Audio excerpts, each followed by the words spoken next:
నమస్తే, నేను మీ Vasudevan. Rise political survey సంస్థ చేసిన సర్వే అవుట్కమ్ రాష్ట్రంలో ప్రకంపనలు సృష్టిస్తుంది.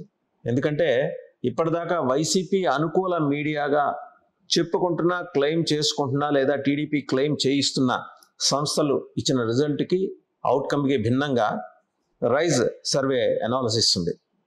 జనసేన తెలుగుదేశం కూటమికి 94, వైసీపీకి 46, అలాగే హోరాహోరీ 35 అని చెప్పి సంస్థ దాదాపు 45 రోజుల పాటు డిసెంబర్ 15, 2023 నుంచి జనవరి 31, 2024 వరకు చేసిన సర్వేలో తేలిన అంశం దాదాపు 190,000 samples, both random and specific కూడా చేసినట్టు సంస్థ CEO ప్రవీణ్ పులట చెప్తున్నారు. ప్రస్తుతం ఆయన మన స్టూడియోలో ఉన్నారు. నమస్తే ప్రవీణ్ గారు. నమస్తే అండి.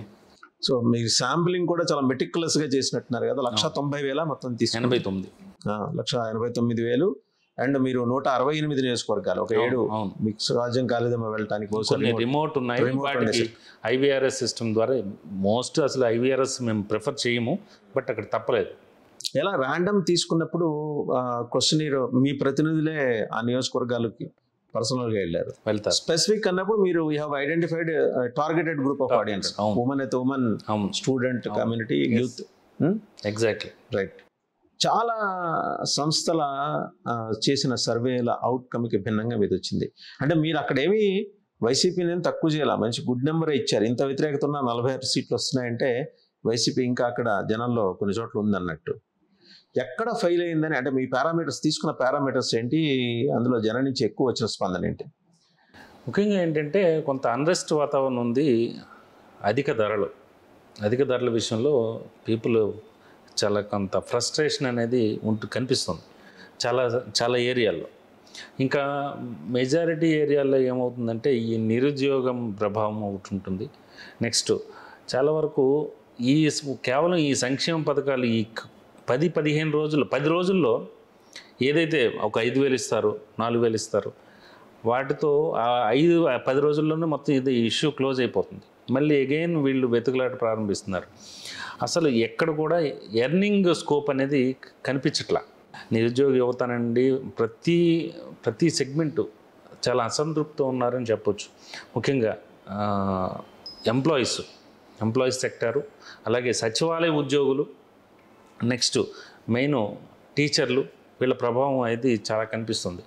వేరియస్ ఎక్కువ సెగ్మెంట్ ఆఫ్ ఓటర్స్ అంటే ఇప్పుడు వైసీపీ వైపు ఎలా ఉన్నారంటే 70+, తర్వాత 5వ తరగతి చదువుకున్న లోపు గ్రామీణ ప్రాంతాలు, వీళ్ళంతా కూడా వైసీపీ వైపు చూస్తున్నారు. కానీ మేజర్ కమ్యూనిటీస్, బీసీస్, అట్లాగే ఈ కొంత ఎక్కువ శాతం అర్బన్, సెమీ అర్బన్, ఇదంతా కూడాను తెలుగుదేశం పార్టీ, జనసేన వైపు చూస్తున్నారు. ఈ సెగ్మెంట్లు ఇవన్నీ పక్కన పెట్టేస్తే ముఖ్యంగా తూర్పుగోదావరి, పశ్చిమ గోదావరిలో జనసేన జోష్ అనేది స్పష్టంగా కనిపిస్తోంది. తర్వాత ఉత్తరాంధ్రలో ఇంతకుముందు గతంలో కూడా నేను మీకు చెప్పాను, ఉత్తరాంధ్రలో కీప్ ఆన్ సెక్యూర్ చేసుకుంటుంది పాకెట్, తెలుగుదేశం. ఇప్పుడు అంత ఎదురుగాలిలో కూడాను మీకు ఎస్పెషల్లీ విశాఖలో 3-4 వచ్చాయి. అట్లాగే ఇప్పుడైతే మాత్రం జనసేన సపోర్ట్ కూడా అక్కడ ఉంటుంది కాబట్టి ఖచ్చితంగా మంచి మార్జిన్లో ఉంటుంది. ఎటొచ్చి ఒంగోలు దాటిన తర్వాత, నెల్లూరు దాటిన తర్వాత నుంచి మొత్తం సినారియో అంతా మళ్ళీ మారింది. రాయలసీమ మారింది. ఈసారి అయితే రాయలసీమలో కూడా కడపలో కొంచెం తెలుగుదేశంకి ఉంది. కడపలో అయితే మాత్రం కూడా ఈ డైనమిక్స్ మారుతున్నాయి, గణాంకాలు కూడా మారుతాయి. వన్స్ సీట్ ఎలొకేషన్ జరిగిపోయిన తర్వాత కడపలో కూడా పరిస్థితి మారే అవకాశం అయితే ఉంటుంది. క్లీన్ స్వీప్ పొజిషన్ ఎక్కడా లేదు. ఇప్పుడు మీరు అడిగిన క్వశ్చనీర్లో తెలుగుదేశాన్ని మేము ఈ కారణాల వల్ల చూస్ చేసుకోవాలనుకుంటున్నాం అని ఎక్కడైనా మీరు ప్రస్తావన చేశారా? లేదు, అలా ఉండదు. ఎట్లా ఉంటుందంటే మీరు ఏ పార్టీకి మద్దతు ఇస్తారు, తెలుగుదేశం పార్టీకా, జనసేనకా, లేకపోతే కాంగ్రెస్ ఆర్ బీజేపీకా, వైఎస్ఆర్సీపీకా అనేది అలాంటి క్వశ్చనీర్ బిల్డ్ చేస్తాం. తర్వాత అంటే అది ర్యాండమ్లో స్పెసిఫిక్గా వెళ్ళినప్పుడు మీరు ఎప్పుడైనా టార్గెటెడ్ ఆడియన్స్ని అడిగారా? వాళ్ళు ఇచ్చిన సమాధానం ఏంటి? మీరు క్వశ్చన్ ఒకసారి రిపీట్ చేయండి. తెలుగుదేశాన్ని ఈ కారణాల వల్ల మేము చూస్ చేసుకోవాలనుకుంటున్నాము అని. తెలుగుదేశాన్ని చూస్ చేసుకోవడానికి గల కారణాల కంటే కూడాను ఇది వైఎస్ఆర్సీపీకి వ్యతిరేకంగా ఉన్న కారణాలు ఎక్కువ కనిపిస్తున్నాయి. తర్వాత నేను సింపుల్గా ఒకటైతే చెప్పగలను, మీరు దాన్ని ఎక్కడైనా వాడచ్చు. ఈ యుద్ధం అనేది Jagan versus Jagan, Jagan versus Jagan. Okay, ఆయన వర్సెస్ ఆయనే. ఆయన గెలిస్తే ఆయన సంక్షేమ పథకాలు ఆయన గెలిపిస్తాయి, ఆయన ఓడిపోతే ఆయన వైఖరి, ఆయన సంక్షేమ పథకాలు, తర్వాత ఆయన ప్రభుత్వాన్ని తీసుకున్న నిర్ణయాలు, ఈ అడ్డగోలు విధానాలు, కొన్ని అగ్రెసివ్ ఏదైతే తను కట్ త్రోట్గా వెళ్తున్నాడో, మొండితనంగా వెళ్తున్నాడు, ఇవన్నీ జగన్ మైనస్లన్నీ కూడాను జగన్ని ఓడించే పరిస్థితి అయితే ఉంటుంది. సో దీంట్లో తెలుగుదేశం పార్టీ గొప్పతనం ఏదో ఉందని నేనైతే అనుకోవట్లా. అదే నాకు కావాల్సిన ఆన్సర్ అదే. తెలుగుదేశం ఈ కారణాల వల్ల అప్పుడు అద్భుతమైన ప్రతిపక్ష పాత్ర పోషించింది లేదు అని నేను గట్టిగా చెప్పగలను. నేను చాలా చోట్ల చెప్పాను కూడా, కొంతమంది జీర్ణించుకోలేని పరిస్థితి. ఇప్పుడు నిరుద్యోగ యువత నిరుద్యోగం విలయ తాండవం చేస్తుందని చెప్పాలి. ఎందుకంటే అల్లాడిపోతున్నారు. నిరుద్యోగ ఏమవుతుందండి, ఒక 2000 3000 ఇచ్చినప్పుడు ఒక పూటకి అది అయిపోతుంది. ఒక రెస్టారెంట్కి వెళ్తేనో ఇంకో పార్టీ చేసుకుంటే ఏదో ఒకటి అయిపోతుంది. తెలుగుదేశం సమర్థవంతంగా ప్రతిపక్ష పాత్ర పోషించిందని మీరు స్పెసిఫిక్ ఆడియన్స్ దగ్గరికి వెళ్తారు, టార్గెటెడ్ ఆడియన్స్కి. ర్యాండమ్ వేరు, ర్యాండమ్ ఎట్లాగో చెప్పరు వాళ్ళు. ఓన్లీ కుండలీకరణంలో పూరించుడి ఏబిసిడిలో ఐఓటికి పెడతారు. అలా కాకుండా మీరు కొందరితో ఇంటరాక్ట్ అవుతారు సెఫాలజిస్ట్గా. తెలుగుదేశం అద్భుతంగా అపోజిషన్ రోల్ పోషించిందని ఎవరైనా మీతో చెప్పిన సందర్భం ఉందా? లేదు, అలాంటి అవకాశాలు వచ్చినప్పుడు కూడాను చేయలేదనే చెప్పాలి. ఎందుకంటే మీకు నిరుద్యోగం విలయ తాండవం చేస్తుందని చెప్పొచ్చు. అసలు ఉద్యోగాలు లేక అల్లాడిపోతున్నారు. ఒక్క నోటిఫికేషన్ లేదు. నేను అంటాం కాదు, అదేదో నా మీద ఇక బురద వెళ్తే నేనేం చేయలేను. కానీ మీరు ఒకసారి వెళ్ళండి, ప్రజల్లోకి వెళ్ళండి, చూడండి. చూసినప్పుడు నిరుద్యోగం పేటరెక్కిపోయింది. అలాంటప్పుడు నిరుద్యోగ యువత కైండ్ ఆఫ్ సివిల్ వార్ ఉందండి. ఇంకా ఉంది కదా. ఇప్పుడు నిరుద్యోగాన్ని దానికోసం తెలుగుదేశం పార్టీ ఒక యాక్టివిటీ ఏమైనా చేసిందా? అదే నేను అడిగేది. అది చేయలేదు అంటాను నేను. అది పబ్లిక్ నుంచి కూడా ఉంది. నెక్స్ట్ ఏదో ఒక బెంచ్ సర్కిల్ని ముట్టడించేసిందా? ఏం లేదుగా. ఒక ల్యాండ్ మార్క్ క్యాంపెయిన్ ఏమన్నా నిరుద్యోగ యువత పట్ల? స్పెసిఫిక్ ఇష్యూస్ మీద జనసేన తీసుకున్న స్టాండ్ కూడా తెలుగుదేశం తీసుకోలేకపోయింది. అవును, అద్భుతంగా చేశారు వాళ్ళు. ఏ మాట కామాట చెప్పాలి. అవును. అంటే జగన్మోహన్ రెడ్డి గారు కూడా ఎంతసేపు తన అపోజిషన్ జనసేన అన్నట్టే మాట్లాడుతూ వచ్చారు, తెలుగుదేశాన్ని కేర్ చేయలేదు ఎక్కడ ఆయన. అంటే అది వ్యూహాత్మక ఎత్తుగడ. కానీ కాకపోతే జనసేన ఎక్కడ ఖాతరు చేయలేదు. జనసేన ఇట్ సెల్ఫ్ ఇప్పుడు వైట్ పేపర్ మనకి లోపలేస్తారు. ఏం జరుగుతుంది అనేది ఎస్పెషల్లీ వైసీపీకి తెలుసు. చంద్రబాబును ఇంకొకరినో కేసులు పెట్టొచ్చు, కానీ పవన్ కళ్యాణ్ మీద పెడితే ఏముంటుంది అనేది క్లారిటీ ఉంది. సో అలాంటి తప్పిదాలు చేయరు. ఆయన వైట్ పేపర్ కూడా ఇంకా అది అవ్వదు. సో జనసేన అగ్రెసివ్కి వెళ్ళడానికి ఉంది, వాళ్ళకి యూత్ ఎక్కువ ఉంది. సో తెలుగుదేశంలో మీరు నోటీస్ చేశారా, ఎన్టీ రామారావు గారు పార్టీ పెట్టినప్పుడు ఉన్న ఆ అగ్రెసివ్ లీడర్షిప్ అంతా ఇప్పుడు వైలెక్స్ అయిపోయారు. సో ఇప్పుడు యూత్ వాళ్ళ స్థానాన్ని యూత్ ఫిలప్ చేయాల, దానివల్ల తెలుగుదేశం వెనకబడిందనే ఒక అబ్జర్వేషన్ ఉంది. కరెక్టే, అవునా కదా? వాస్తవం, 100% వాస్తవం. ఎలా అంటే అప్పుడు ఆ తరం ఏదైతే ఉందో బౌండ్ అయిపోయింది. ఇప్పుడు అలా కాదు, ఆసిలేషన్స్ ఎక్కువ ఉన్నాయి, డీవియేషన్స్ అవుతున్నాయి. అంత మేము ఎట్టి పరిస్థితుల్లో దీంతోనే పేక తెగిపోయినా ఈ పార్టీతోనే ప్రయాణం అనే పరిస్థితి అయితే లేదు. సో అది మేజర్ ఎఫెక్ట్. అలాంటి హార్డ్ కోర్ ఫ్యాన్స్ తగ్గిపోతున్నారు రోజు రోజుకి. అది ఇబ్బందికరమైన వాతావరణం. కమిటెడ్ కార్యకర్తలు, క్యాడర్స్ ఇప్పుడు తెలుగుదేశానికి లేరు. అవును, నెంబర్ ఉంది, 75 లక్షల నెంబర్ ఉంది. అవును, కానీ హౌ కమిటెడ్ దే ఆర్ అనే దగ్గరే అవును తేడా వస్తుంది. అవును, తెలుగుదేశం అంటేనే కార్యకర్తల బలం. అలాంటి కార్యకర్తల బలం చాలా చోట్ల నిరూపితం అయింది. కానీ దాన్ని ఒక కన్స్ట్రక్టివ్ మెకానిజం అయితే లేదని నేను చెప్తా. ఇంకొకటి, మీ సర్వేలో జగన్మోహన్ రెడ్డి మీద వ్యతిరేకతే జనసేన టీడీపీ కూటమిని గెలిపిస్తుందనే ప్రశ్న ఎక్కడైనా పెట్టారా? అంటే దాన్ని రీసెర్చ్ చేసినప్పుడు, డేటాను రిట్రీవ్ చేసినప్పుడు, రీసెర్చ్ చేసినప్పుడు అది అప్పుడు బయటపడుతుంది తప్పితే దాన్ని అంటే పర్టికులర్గా అలాంటి క్వశ్చన్ అయితే ఒక 20-30 క్వశ్చన్స్ వేయాలి, అంత ఉండదు. మీదంతా అంటే నెంబర్ ఆఫ్ క్వశ్చన్స్ ఒక 15 ఇస్తారు జనరల్ గా. Any psephologist follow that. Okay, ఎందుకంటే ఎక్కువ టైం తీసుకు. ధరలు, నిరుద్యోగం, లా అండ్ ఆర్డర్, అవును, ఇతరత్ర ప్రభుత్వ పరిపాలన, ఉద్యోగుల్లో అసంతృప్తి, అవును, అండ్ వాలంటీర్లు అండ్ సచివాలయ ఉద్యోగులు, ఇవన్నీ ఈ పారామీటర్స్ అన్ని టచ్ చేసాం. రోడ్లు, అభివృద్ధి కార్యక్రమాలు, మద్యపానం, మొత్తం ఎలాంటి క్వశ్చనర్ అంతా ఉంది. లోకల్ ఎక్కువగా ఏవి ఇంపాక్ట్ అవుతాయి అనే దాని మీదే తీసుకున్నాం ఎక్కువ. ఓవరాల్గా బీజేపీ దేశంలో బీజేపీ అలా ఉండదు, ఎందుకంటే పూర్తిగా ఇది లోకలైజ్ చేస్తాం. సార్వత్రిక ఎన్నికల క్వశ్చనర్ కాదు, ఇది పూర్తిగా లోకలైజ్ చేస్తాం. ఎక్కడ డివియేట్ అవ్వం, పూర్తిగా లోకలైజ్. ఒకసారి అంటే మనం స్పెసిఫిక్ రీజన్స్ వైజ్గా వద్దామండి. హలో, మీరు చేసిన సర్వేలో నేను గమనించాను 3 జిల్లాల్లో శ్రీకాకుళం విజయనగరం అయితే విజయనగరం కాదు, శ్రీకాకుళం విశాఖపట్నం ఆల్మోస్ట్ స్వీప్. విజయనగరంలో పర్లా కొద్దిగా నెక్ టు నెక్ కాకపోయినా కాస్త పోటీ ఇచ్చింది వైసీపీ. అది కూడా ఎవరు, ఈయన బొత్స సత్యనారాయణ గారు కాన్స్టిట్యున్సీ, ఇంకొకటి ఏదో. అంటే ముఖ్యంగా ఏంటంటే తెలుగుదేశం పార్టీకి అది బలమున్న ప్రాంతం.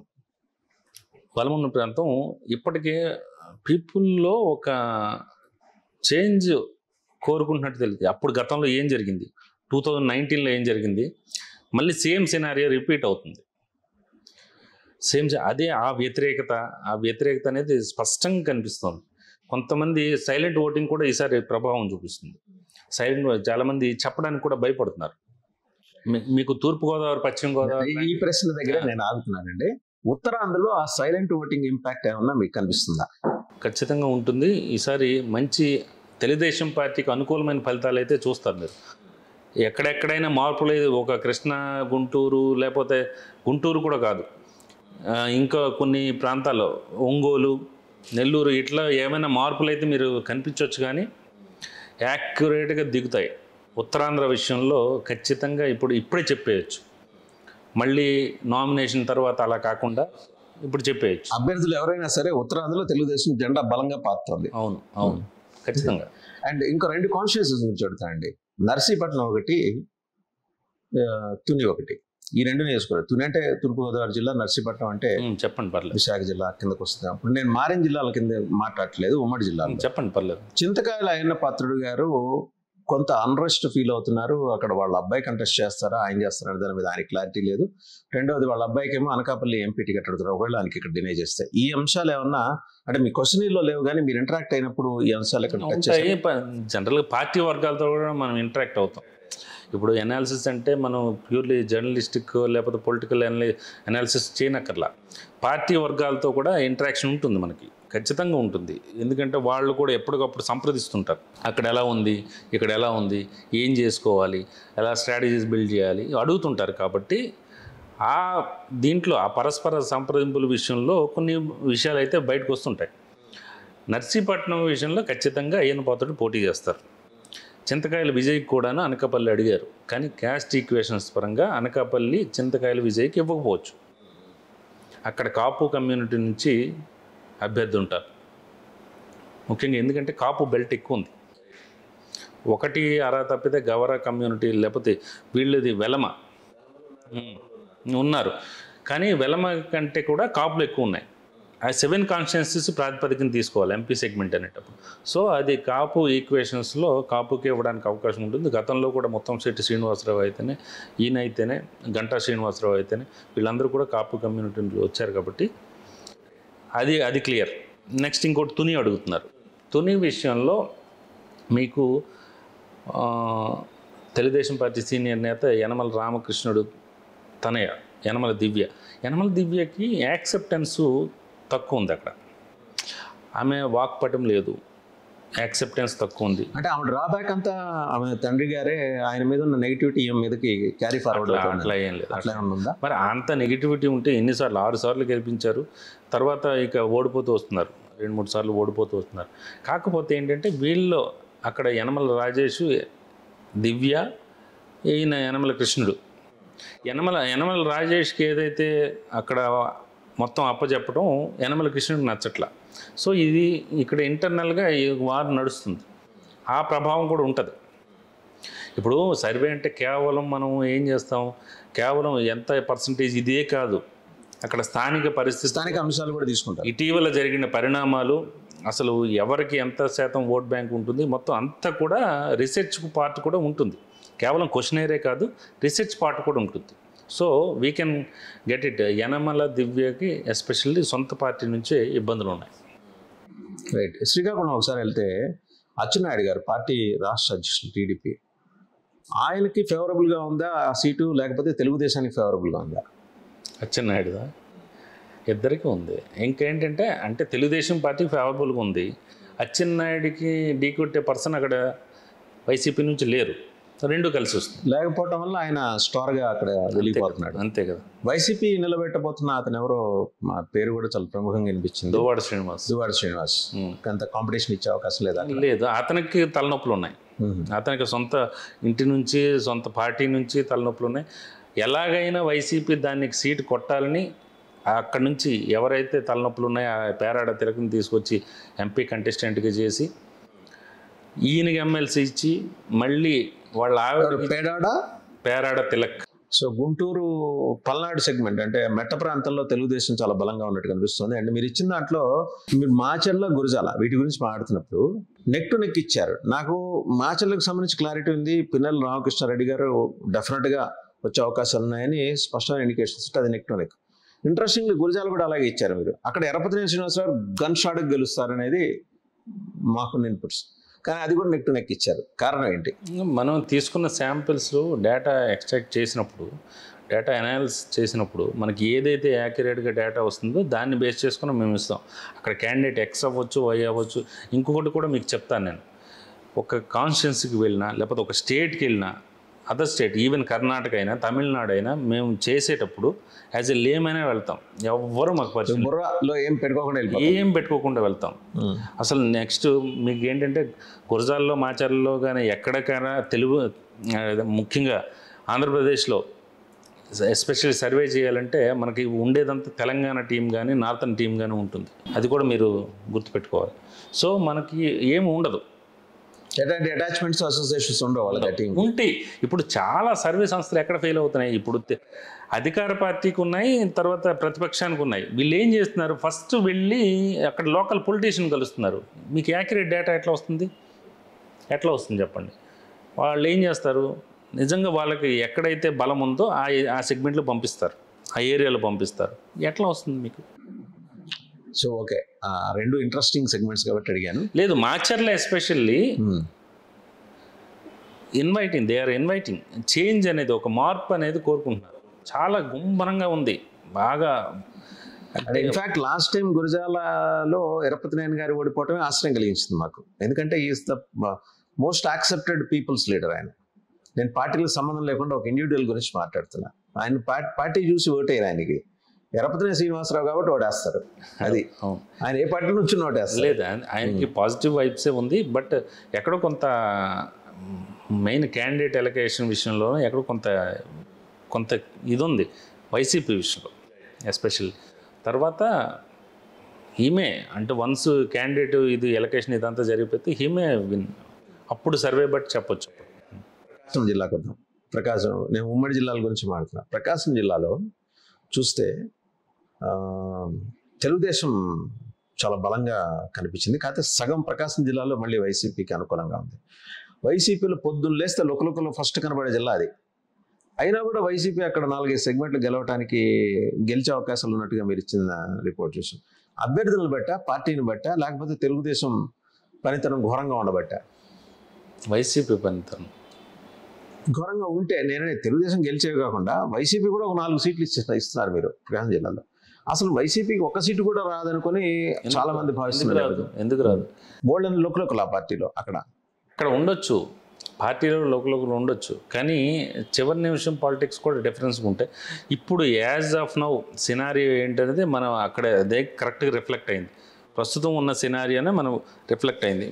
ఫర్ సపోజ్ మీరు ఒంగోలు అంటున్నారు, బాలినేని వాసు గారు నుంచోట్లేదు అనుకుంటే సార్, నిల్చోకపోయినా అక్కడ తెలుగుదేశం పార్టీ గెలిచే అవకాశాలు అయితే ఉన్నాయి. ఒంగోలు, దర్శికి వైసీపీకి ఇచ్చినట్టున్నారు మీరు. ఇదిగోండి ఎర్రగొండపాలెం వైఎస్ఆర్సీపీ, దర్శి కూడా YSR. Yerragondapalem most competent person దింపారు, చంద్రశేఖర్ అని కాంపిటెంట్ పర్సన్ దింపింది వైఎస్ఆర్సీపీ. దానికి తోడు అక్కడ హోల్డ్ ఉంది కదా, ఎస్పెషల్లీ మళ్ళీ ఆదిమూలపు సురేష్ అయితే ఓడిపోయి ఉండేవాళ్ళం. కాంపిటెంట్ మీరు చెప్పింది. దర్శికి వచ్చేసరికి జనసేనకి ఇస్తారు. జనసేన ఇంకా ప్రజల్లోకి అంతగా వెళ్ళలేదు, ఎస్పెషల్లీ దర్శిలో. ఇక్కడ దర్శిలో నాయకత్వ లోపం ఉంది. అక్కడ ఎవరైతే ఒక పమ్మిడి ఆయన ఉన్నారో ఆయనకి తెలుగుదేశం పార్టీ ఇస్తే వర్కౌట్ అయి ఉండేదేమో. ఆయనకి ఇవ్వట్లా. సో అది కొన్ని ఫ్యాక్టర్స్ పనిచేస్తాయి. నెక్స్ట్ ఒంగోలు తెలుగుదేశం పార్టీ ఇచ్చాము. కొండపి కేవలం ఒంగోలు పార్లమెంట్ సెగ్మెంట్లో 2 వైఎస్ఆర్సీపీ ఉన్నాయి. అవును. దెన్ మిగిలినవన్నీ 4 కూడా అంటే బాపట్ల కూడా కొన్ని వస్తాయి కదా ప్రకాశం జిల్లా పరిధిలో. బాపట్ల వస్తుంది. వేమూరు ఉంది, తెలుగుదేశం పార్టీ ఉంది. బాపట్లలో కీన్ కంటెస్ట్లో వైఎస్ఆర్సీపీ వస్తుంది. కీన్ కంటెస్ట్ అనేది వీళ్ళ గొప్పతనం, తెలుగుదేశం పార్టీ గొప్పతనం. ఇక రేపల్లె, పరుచూరు, అద్దంకి తెలుగుదేశం పార్టీ. అదే అద్దంకి, మళ్ళీ పరుచూరు అద్దంకి ప్రకాశం కింద. చీరాల కీన్ కంటెస్ట్ ఉంది. చీరాల ప్రకాశం. చీరాల ఆయన అక్కడ కొండయ్య ఆయన తెలుగుదేశం పార్టీకి గట్టిగానే గ్రౌండ్ వర్క్ చేస్తున్నాడు. బట్ విషయం ఏంటంటే ఇక్కడ కూడా మార్పులు చేర్పులు అయితే ఉంటాయి. ఎస్పెషల్లీ ఇక సంతనూతలపాడు తెలుగుదేశం పార్టీకి ఒకసారి స్ట్రాంగ్ హోల్డ్ ఉన్నది తెలుగుదేశంకి. అదే నెల్లూరు వచ్చేప్పటికండి, నెల్లూరు మొత్తం రివర్స్ అవుతుందండి. గతసారి క్లీన్ స్వీప్ చేసింది, ఇప్పుడు రివర్స్ అవుతుంది. అరాకొరా తప్పితే నెల్లూరు తెలుగుదేశం పార్టీ తీసుకుంటుంది. నేను అనేది అసలు నెల్లూరు మొత్తం తెలుగుదేశం వస్తుంది అనుకుంటే 1-2 చోట్ల మీరు వైఎస్ఆర్సీపీకి సజెస్ట్ చేసినట్టున్నారు.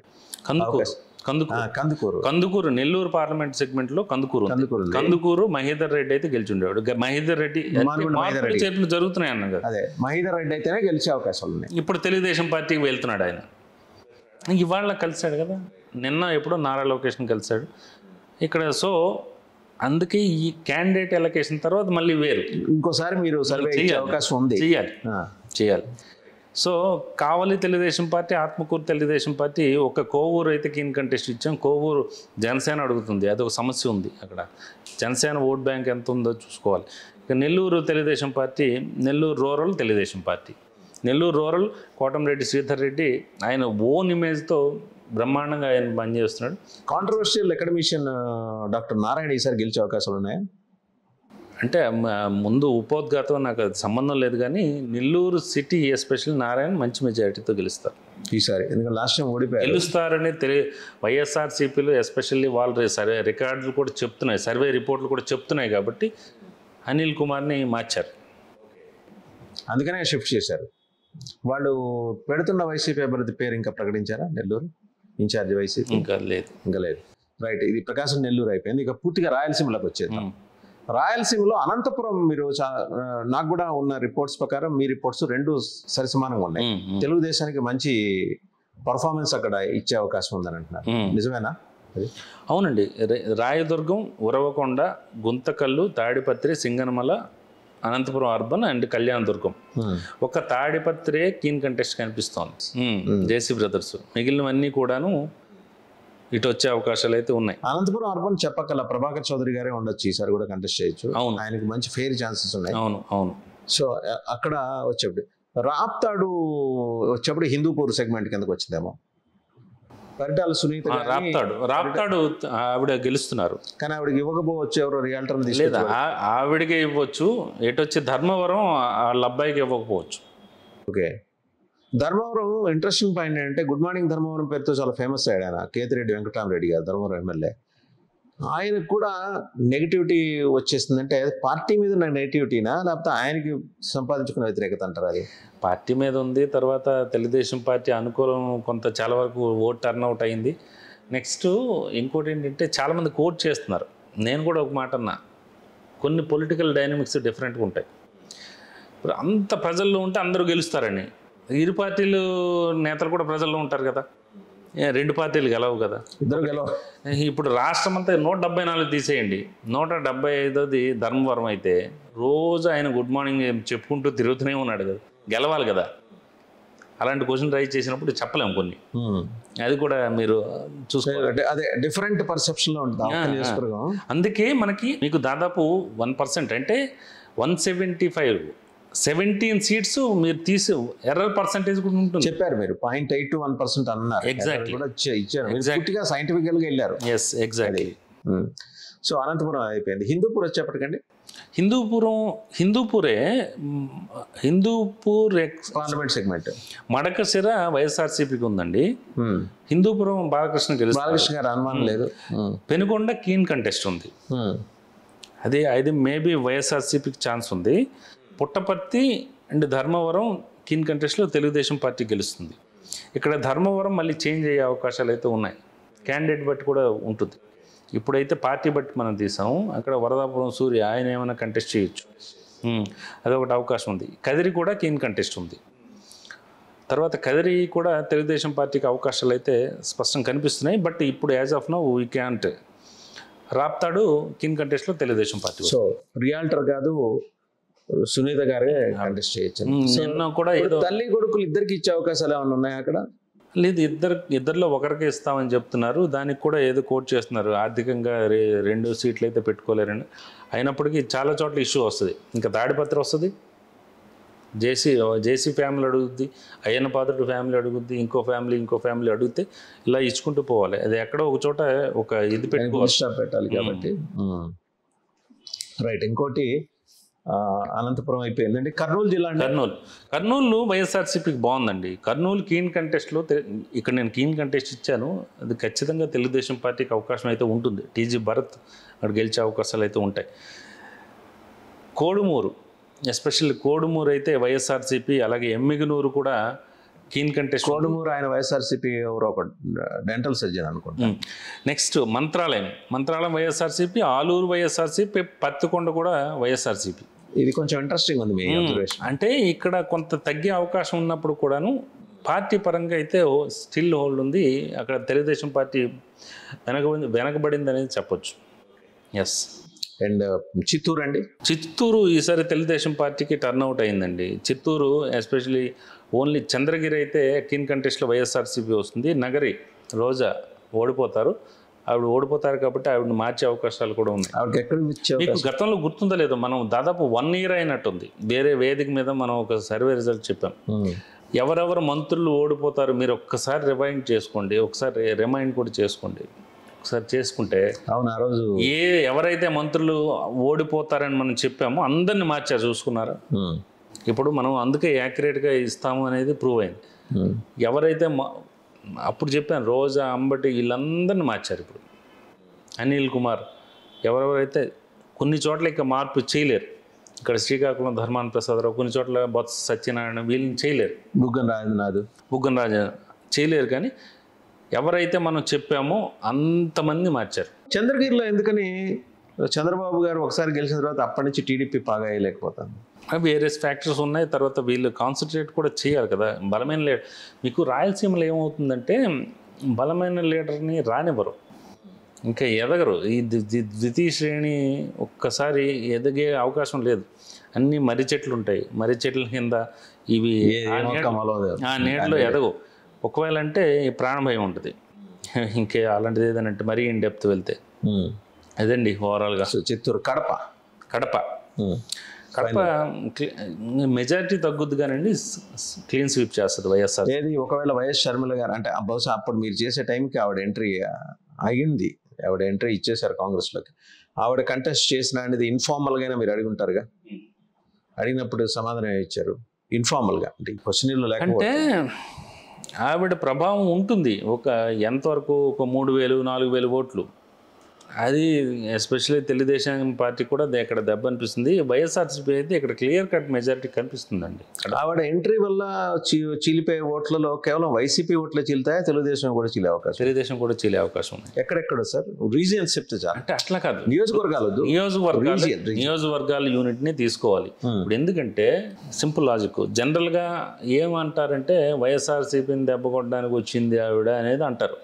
కానీ ఒకసారి చూసుకోండి, క్యాజువల్గా ఒక నియోజకవర్గం తీసుకోండి. ఒక నియోజకవర్గంలో వైఎస్ఆర్సీపీ వ్యతిరేక ఓటు ఎవరికి పడాలి? ఇప్పుడు జనసేన ఎస్పెషల్లీ పవన్ కళ్యాణ్ కాన్సెప్ట్ ఏంటి? వ్యతిరేక ఓటుని చీలనివ్వకుండా వాళ్ళిద్దరు కూటమికి పడాలి. వాళ్ళకి పడకుండా ఈమె ఎమర్జ్ అయింది, ఈమెకు పడింది అనుకోండి, అది చెత్తబుట్టలో వేసినట్టే కదా ఆ ఓటు. అంతే కదా. ఆవిడ కాంగ్రెస్ క్యాండిడేట్స్ గెలిచే అవకాశాలు లేవు కదా. అది ప్రాబ్లం. ఒకటి గుండెల మీద చేసుకొని చెప్పమనండి, ఇది గెలుస్తాం, ఇది కొడతామని, అట్లేం ఉండదు. అంటే ఆవిడ 35 సెగ్మెంట్స్ కాన్సన్ట్రేట్ చేశారని ఒక వార్త, గెలిపిద్దామని ప్రయత్నం చేసి తప్పేం లేదు, చేయొచ్చు. పర్సంటేజ్ పెరగచ్చు, అది అంతా ఓకే. కానీ ఇప్పుడు యాజ్ ఆఫ్ నౌ కరెంట్ సినారియోలు అయితే అంత ఛాన్సెస్ అయితే లేవు. ఇంకా పర్సనల్ సొంత చరిష్మాతో ఏదైనా ఇక్కడ టికెట్ రాకుండా అక్కడ పోటీ చేసి ఏమైనా గెలిస్తే ఒకటి అవకాశం అయితే ఉంటుంది, కానీ ఇదైతే కాదు, కుదరదు. సో ఆవిడ ఇంపాక్ట్ అనేది వైసీపీకి ఎంత దెబ్బో అందులో ఎంతో కొంత తెలుగుదేశానికి కూడా దెబ్బ ఉంటుంది. జస్ట్ జనరల్గా ఓవరాల్గా తీసేసుకుంటున్నారు కానీ అది వైసీపీకే ప్రాబ్లం అని చెప్పేసి అంటున్నారు. కానీ లోకల్ ఇప్పుడు ఫర్ సపోజ్ ఒక తెలుగుదేశం పార్టీ నుంచి ఒక క్యాస్ట్ ఏదో ఒక కమ్మ కులస్తును ఒక కాపు కులస్తును ఎవరినో పెట్టారు. అటువైపు నుంచి వచ్చి వైఎస్ఆర్సీపీ ఒక యాదవ్ని ఎవరినో పెట్టింది. ఇదే Sharmila and Congress party Telugu Desam party పెట్టిన కమ్యూనిటీ క్యాండిడేట్ని పెడితే ఓట్లు చీలుతాయా లేదా? చీలుతాయి, ఎంతో కొంత చీలుతాయి. దెన్ ఇప్పుడున్న సినారియోలో ఈ యుద్ధంలో 2000-3000 ఓట్లు కూడా ఇంపార్టెంట్ కదా. అదే నేను అందుకనే my question is very specific. ఇది మ్యాసివ్ మ్యాండేటా, డెసిసివ్ మ్యాండేటా, లేదా డెసిసివ్లీ మ్యాసివ్ మ్యాండేటా? అంటే క్లియర్ మ్యాండేటే వస్తుందండి, ఖచ్చితంగా క్లియర్ మ్యాండేట్ అయితే. డెసిసివ్ మ్యాండేట్ నిర్ణయాత్మకంగానే ఉంటుంది. ఎందుకంటే ఇలాంటి సందర్భాల్లో 1000-2000 ఓట్లు కూడా ది మ్యాటర్ అలాట్. బహుశా నేను అనేది ఏంటంటే ఆ క్రమంలో షర్మిల ఇతరుల గెలుపు ఓటములని ప్రభావితం చేయగలదేమో. కొన్ని సెగ్మెంట్లో చేయగలదు, ఒక 40-50 సెగ్మెంట్లో, కొన్ని సెగ్మెంట్లో చేయగలదు. ఒకవేళ 2000-3000 ఓట్లు ప్రతి చోట ఇంపార్టెంట్ అవ్వవు, కొన్ని చోట్ల అవుతాయి, కొన్ని చోట్ల. అందుకని 40-50 సెగ్మెంట్.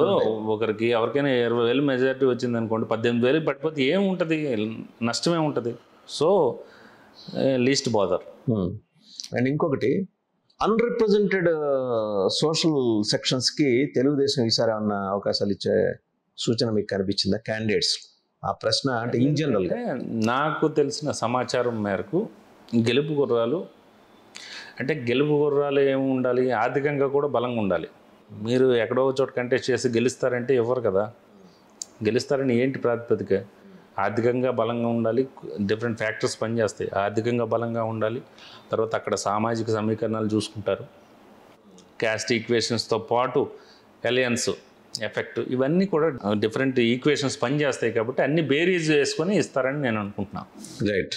అంటే ఈసారి కూడా ప్రాధాన్యం దొరకని కులాలకి ఈసారి కూడా తెలుగుదేశం వైసీపీ ఇవ్వవు. బీజేపీ అంటే అసలు మీరు బీజేపీని కన్సిడరేషన్లో తీసుకున్నారా? తీసుకున్నాను కానీ పెద్ద ఇంపాక్ట్ లేదండి. ఇప్పుడు బీజేపీ మనం కింద ఏదైతే కాలం ఉంటుందో బీజేపీ ఇతరులు కాంగ్రెస్ పెడతాం, అందరం పెడతాం, కానీ అన్ని పార్టీలు పెడతాం, మేజర్ పార్టీస్ అన్ని. కానీ బీజేపీ ఎఫెక్ట్ తక్కువ ఉంటుంది, ఇంపాక్ట్ లేదు, అంత డెసివ్ ఇది కాదు. రైట్. థ్యాంక్ యూ ప్రవీణ్ గారు, thank you very much. So చూసాం కదా, చాలా ఇంట్రెస్టింగ్ అబ్జర్వేషన్స్ ప్రవీణ్ గారి సర్వేలో మనకి తెలియదు ఏంటంటే చంద్రబాబు గారి అరెస్టు అసలు జనాలకి పట్టలేదు. 2, అమరావతి కేవలం గుంటూరు కృష్ణా జిల్లాలకు మాత్రమే పరిమితమైన అంశం. అలాగే ఇంకా 2-3 ప్రాధాన్య అంశాలు అందరూ మాట్లాడుకుంటున్నవి. క్యాపిటల్ రీజియన్తో పాటు కొన్ని కీలకమైన అంశాలు జనాలకు పట్టినవి ఏంటంటే నిరుద్యోగం, అలాగే law and order, non development. ఈ 3 అంశాలు ఎక్కువగా వెళ్ళినాయి. చంద్రబాబు గారికి ఈసారి కూడా సానుభూతి పని చేయకపోవచ్చు. అలాగే ప్రతిసారి నియోజకవర్గాల్లో మార్చుకునే గంటా గారు కూడా ఈసారి ఒక గంటా గారికి కూడా సంకటం ఏర్పడే పరిస్థితి వచ్చింది. ఎక్కడికి వెళ్ళినా ఏదో ఒక ఎదురు దెబ్బ తగులుతోంది. అండ్ ఇంకొకటి, తెలుగుదేశం అద్భుతమైన ప్రతిపక్ష పాత్ర పోషించడం వల్ల గెలిచే పరిస్థితి కాదు ఇది.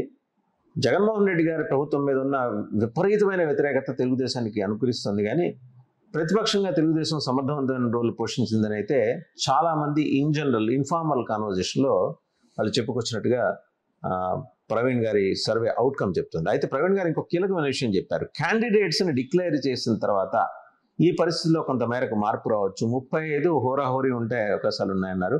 బహుశా 35లో కొన్ని లాక్స్ మీరు ఓపెన్ చేయొచ్చు మా తర్వాత క్యాండిడేట్స్ని ప్రకటించిన తర్వాత. So we'll wait for another survey from Praveen గారు. All the best sir.